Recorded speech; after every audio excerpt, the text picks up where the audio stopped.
So I will focus on a few topics and then and let you know what we do as standard of care. So first example, what I want to show you is just for the afternoon. Colorectal perfusion is of course very important to us because it prevents the leaks during colorectal surgery or after colorectal surgery. And again, we are now asking us the question whether or not, how green is green. That was an advisory board. And then again, so we think that quantification might be important. So today there's a talk by Joost van der Vorst at 2:45 about quantification in fluorescent guided surgery. And I think that's also very important for the next phase in our work. So the first a few slides about the AVOID trial, the trial that we run in the Netherlands, 1,000 patient trial, randomized between ICG and non-ICG for the evaluation of colorectal anastomosis, whether or not there is the perfusion is well or not. And it's a trial we did in 8 centers, took about 3 years, and we needed about 1,000 patients to randomize to get the answer whether or not there is benefit by using ICG for colorectal anastomosis. Of course, these are the pictures that are familiar to you. So we have, of course, on the right side, you can see a stitch by the surgeon to different patients where the ICG flows. This is done with the open system from Quest. And you can clearly see that the surgeon on the left picture is right, and on the other one, there's a 1 centimeter difference between the fluorescence and the stitch of the surgeon. So the question, of course, does it help if we adapt the surgical procedure? Again, there were 1,000 patients, but at the end there was only 1 slide. So that's also very important. So in the whole group, so we include all patients, all colorectal patients, left, right-sided, benign and malignant cases.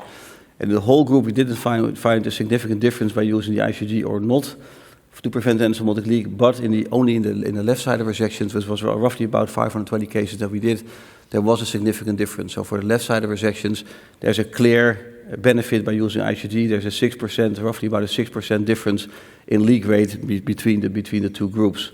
And so randomized trial, 8 centers. So we think that from this trial, we believe that we have enough evidence to use as standard of care. But Laura Stosse will tell you more about other trials that are also performed or in a randomized fashion. So maybe after his talk, we can decide altogether whether or not should be standard of care or not. Again, why is it important? It's important because anastomotic leak is very important, very expensive. This is just a paper that came out recently by the group from Roel Hompes in Amsterdam UMC. And there you can see that the anastomotic leak is very expensive. So it goes up to about 80,000 euros for 1 leak. And then again, so that's of course in hospital stay, but also additional days on the ICU. Again, in Europe, it's very important to look also at the environment, also here in the US probably. And then you know, of course, that the environmental impact is also huge. So 1 leak, there's a lot of CO2, a lot of water. I was surprised by the number of water. So it's 1,800 cubic meters of water that it costs for the in-hospital period. So based on the data, the numbers needed to treat to prevent 1 leak is only 16. And if you then look at the price of ICG, then it's a no-brainer that even without a reimbursement code, you should use ICG because the in-hospital costs are huge if you have a leak. So that's of course is well compensated by if you use ICG on a regular basis. So we did also an ISFGS webinar on this by having the 3 trials in one webinar, and of course Laurens will talk to you a little bit more about the details. But I think that we should also have it in the guidelines, but we will decide after Laurens' talk. Another topic of today is about the more like the newer agents. Can we combine targeted agents with ICG for some patients? And that's a whole process of development, so that's very time-consuming, and you have to take the right agent that targets a certain tumor. And I will give you just a few examples. So the first example I want to show you is by targeting CEA. CEA is a marker that's well expressed on colorectal cancer, so almost all patients have CEA on their tumors, and is not affected by neoadjuvant chemotherapy. So if you treat a patient first with chemotherapy or rectal cancer with chemo and radiotherapy, then still the expression of CEA is there. So there you can use the same marker. An antibody was designed by SurgiMap. It's called SU101. It's on the 700 nanometer channel, so you cannot identify it with the current available systems from ICG. You need a separate system, but it can also have some advantages that you have one targeted agent on the 700 nanometers, and then you use, for instance, ICG for perfusion assessment on the other wavelength. So it can have a lot of important advantages. So if you just infuse the agent, you have to do it 4 days before the surgical procedure, an IV infusion, only about 4.5 mg. And you wait for 4 days because the clearance of antibodies is very long, roughly about 72 hours, so you need a 4-hour period. And then you can see that you can find the liver metastases, but also you can clearly see the tumor in the colon. So so it really works well, but you have to bring in the patient 4 days before the surgical procedure. This is just another case for recurrent rectal cancer. So on the left picture with white light, we thought, okay, we removed the tumor already. This is a case done in Eindhoven Hospital in the Netherlands. There was a huge area of fluorescence still there. And again, after removing it, it appeared to be all tumor tissue still. So that the surgeon, of course, could adapt the surgery during the procedure. And that was very important. So based on our data, initial data, in the first 37 patients, there was a change in surgical plan in the recurrent rectal cancers and the more advanced rectal cancers in 1 in 4 patients. So in 1 in 4 patients, the surgeon changed the surgical technique based on the fluorescence. Just another example on the lower panel. On white light, you can see a recurrent rectal cancer. So it's not, of course, a very nice picture from recurrent rectal cancers. It lights up, and after removal, then you can see there's still a spot on the most left side that you can still see.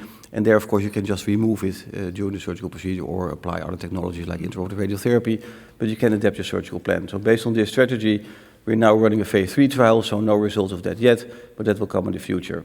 So what we have seen so far is that with the targeting agent, we can identify all colorectal tumors in the colon, but also the colorectal lung metastases, the affected lymph nodes.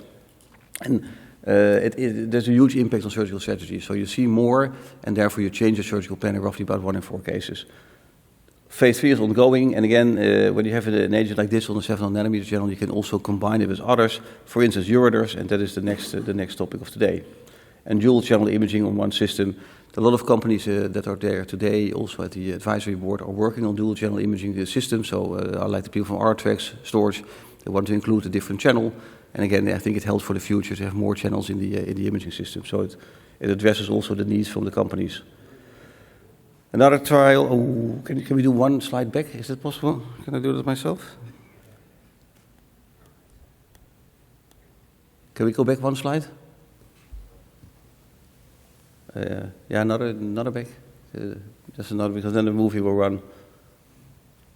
Yeah, there the movie goes.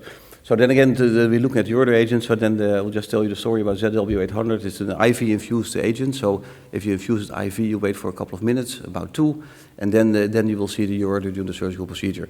So you see it in this one. You see both ureters. So it's a case on the left side of resection. You see both ureters clearly exposed, clearly visualized by using this imaging agent.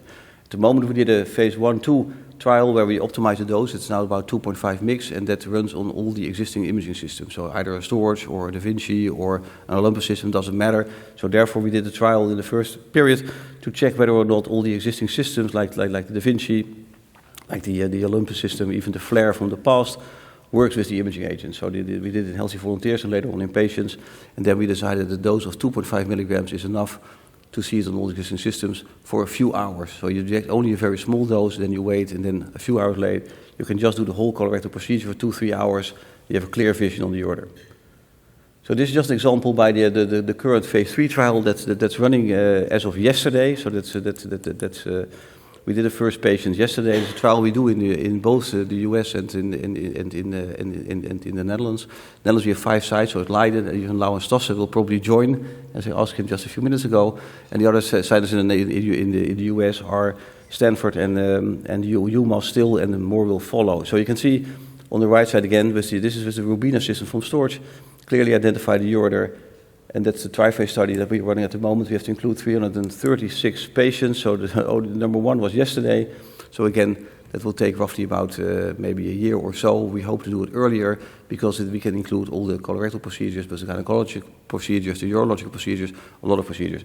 So you can see it up here. So it clearly highlights the ureter. And the protocol is well designed that we do both EMA and FDA in the same protocol. So we can just have both the EMA and the FDA control the trial. Again, how will it look like? So I think in the future we will have the 3 together, so we can just use, of course, ureter identification, agents like SEM-101 for the tumor identification, and then later on, of course, use ICG for perfusion assessment by using the same within the same patient. So that's the things that we do also at the moment, but I think it can clearly be addressed if you have an imaging system that can capture ICG-based imaging agents as well as, for instance, the tumor-targeted agent on different channel. So now we move on to the last part of today. That's another another standard of care example. So in Leiden we use ICG also for colorectal liver metastases on a regular basis, as always. So you can see a robotic resection of a lesion, colorectal metastases in the liver. Then the Vahrmeijer, the ICG is injected 10 milligrams a day before surgery in all patients. That's done at the ward, so we have a very straightforward planning. Patient goes to the wards where he or she is expected the day after. The nurses infuse the ICG, patient goes home, and then next, of course, you show the pictures. We will have a clear identification of the colorectal tumor. There's a rim around the tumor, and it can, as you saw in the robotic case, clearly help to remove the tumor. We had a trial published recently in JAMA Open. The MIMIC trial was 200 patients that we had done in the Netherlands to look whether or not in minimally invasive surgery the addition of ICG can help to have a more like a complete resection. A clear protocol, so have a clear identification. Then we always have the intraoperative ultrasound. It were all minimally invasive cases, and then we look where the ICG signal is. We just mark the area, remove the tissue, and then look back whether or not everything is removed. The most important question for us was whether or not we should again adapt our surgical technique. So will ICG guide us during the resection? In how many cases will the surgeon change the surgical technique based on the ICG signal? So again, R0, that's completely clear, because then you have a complete resection. You don't see anything in the wound bed, and on the others, of course, you'll see some fluorescence still in the wound bed, and then again you can remove more tissue. So that's at the moment how we perform these trials. Results were that roughly about 30% of the cases, on 1 in 3 patients, the surgeon changed his surgical technique based on the intraoperative findings by the ICG. So that was for us also a very large percentage we didn't expect before. And then in the end, so if you start with looking at the incomplete resection rate, it was 17%, but after removing more tissue, then it dropped to 7.3%. So based on the ICG findings, the surgical technique was adapted, and then again we went from 17% up to 73%. And you still see 28%, and the 28% is another trial that was run in Europe. It's called the Oslo Comet trial. That's also the same patient category, so minimally invasive liver surgery for colorectal metastases. And there you see that the irradical resection rate was 28%, but it was all performed without ICG. So we think that with ICG we have a great advantage by lowering the risk of an R1 resection. But again, based on the 1 in 3 patients we adapt the surgical technique, we can even lower that to 7%. There are still some problems that when you use ICG for liver metastases, on the upper panel you can see a clear rim around the tumor. But in the patients that are treated with neoadjuvant chemotherapy, then the ICG signal is weakened, so that we have a much lower signal if patients are pre-treated with chemotherapy before the surgical procedure. Now we're running the MIMIC-2 trial. MIMIC-2 trial is also in the Netherlands addressed to solve that question. So look at ICG dose, so we lower the dose, we higher the dose, we increase the time frame to look whether or not in the patients which received chemotherapy beforehand, we need a different dose and timing period. So that's what we are running at the moment. It's called MIMIC-2, so maybe next year I can show the results in Los Angeles. Another important question is that if you have neoadjuvant therapy, then again, most of the time it are different tumors, so they are more advanced, otherwise you don't give the chemotherapy beforehand. And then the R1 resection rate is already roughly about 20% from the beginning, even without the use of ICG. So that's the reason why we're now also having the Focus Green trial. That's also two agents at the same time. So we use ICG. In this case, the ICG is administered 7 days before the surgical procedure, and then we do the SUM-101, which I showed you for the colorectal cancer detection 4 days before the surgical procedure. So there we have both ICG and we have both SUM-101 in the same patient. We have the Quest imaging system with 2 channels, and then we look whether or not it can be beneficial. So on the right side, of course, you can see the movies again. So we have the ICG, it's a classic rim around the tumor, and then we switch, and then you have the SUM-101 signal that clearly highlights also the tumor cells. So that's running in the Netherlands, in Leiden and in Amsterdam. And of course, it recently started, but it's more like show proof of principle that on the imaging systems we can do 2 channels in one system, and we look whether or not it's helpful. The reason why there's a big gap, 7 days between ICG and 4 days for the SUM-101, so we don't do ICG the day before, is based on the medical ethical committee. They wanted a big difference between the administration of ICG and the targeted agents because of the unknown of side effects from the combination. So therefore ICG is administered 7 days before, and still we have the classic rim around the tumor. Of course the agent is cleared from the body, and then we come in with the SUM-101. So this is also something that has our attention. So for the future, so for next, we are still working on the toolbox for surgeons, having more agents available. I already showed you, of course, today for the colorectal, the SUM-101, but we make also agents for pancreatic cancer. We make agents for the head and neck space. And so at the end of the day, of course, we want to have more like a personalized imaging. So for every tumor type, we have an imaging agent available, but that will take another 10 years or so. So maybe the 20th anniversary of the ISFGS, we have the whole toolbox ready. That would be great, of course. Dual channel imaging, I think a lot of companies are interested in that in the audience. We know it from Artrex, we know it from Olympus, we know it also from Sorge, that they're looking into that field. Most important part is also standardization and quantification, so that's a talk by Joost for the afternoon. And I think that what's lacking at the moment and is holding back people to use technology is really the outcome studies to look at patient benefit. So I hope that I show you that in the AVOID trial, but also in the MIMIC trial, that we really focus now on larger trials by showing that there's patient benefit in the end. Well, now the 15 minutes is over, so that was our group. So it's not all my work. So we have a lot of people working in the group. So Joost, you will see this afternoon, but the other people are the chemists, are the surgeons, and the people that are working on the program on a daily basis. All our PhD students, all our international collaborators. So thank you very much for your attention.